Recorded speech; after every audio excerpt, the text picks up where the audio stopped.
एकाने सांगावं की शशिकांत शिंदेने भ्रष्टाचार केला. त्या दिवशी सांगितलं रडीचा डाव ठोळावं, जनतेच्या दरबारात जाऊया. जर मी काय केलं असतं तर जनता मला मत देणार नाही.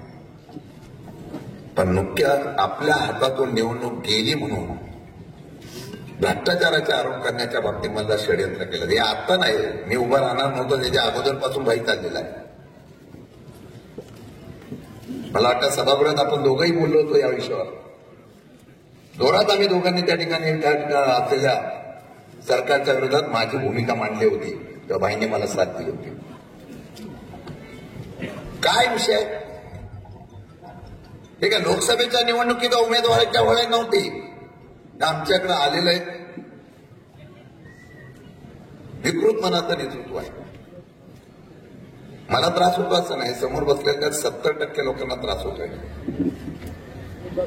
राजकारण ह्याला म्हणत नाही हो. राजकारण जो आव्हान स्वीकारतो तोच मर्द असतो, तो याला खरं राजकारण म्हणतात.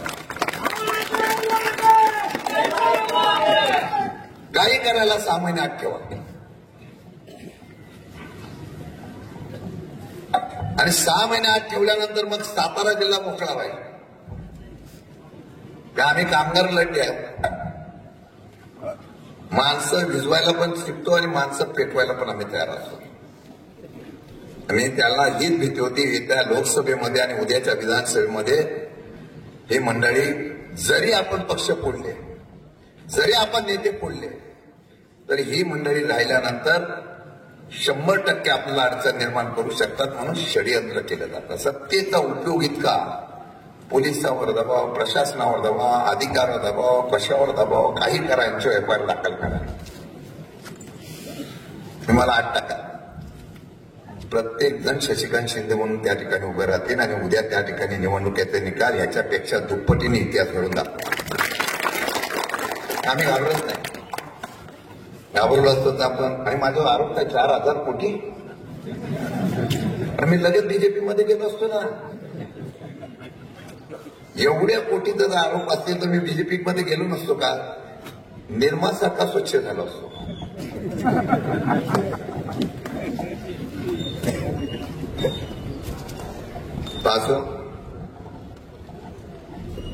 ते काम त्यांचं करत राहतील, आपण आपलं काम करत राहू. आणि त्या दिवशी पत्रकार परिषद पवार साहेबांवर बोलतात, जनाची नाही मनाची. अरे तुम्हाला त्यांनी जन्म दिला राजकारणामध्ये, ज्यांनी व्यवसायामध्ये जन्म दिला, त्यांच्यावर तुम्ही बोलता.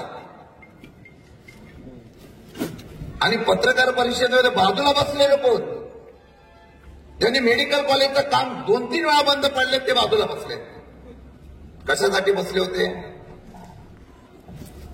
मेडिकल कॉलेजचं काम का बंद केलं होतं? एकदा तर भंगारचोर गेली,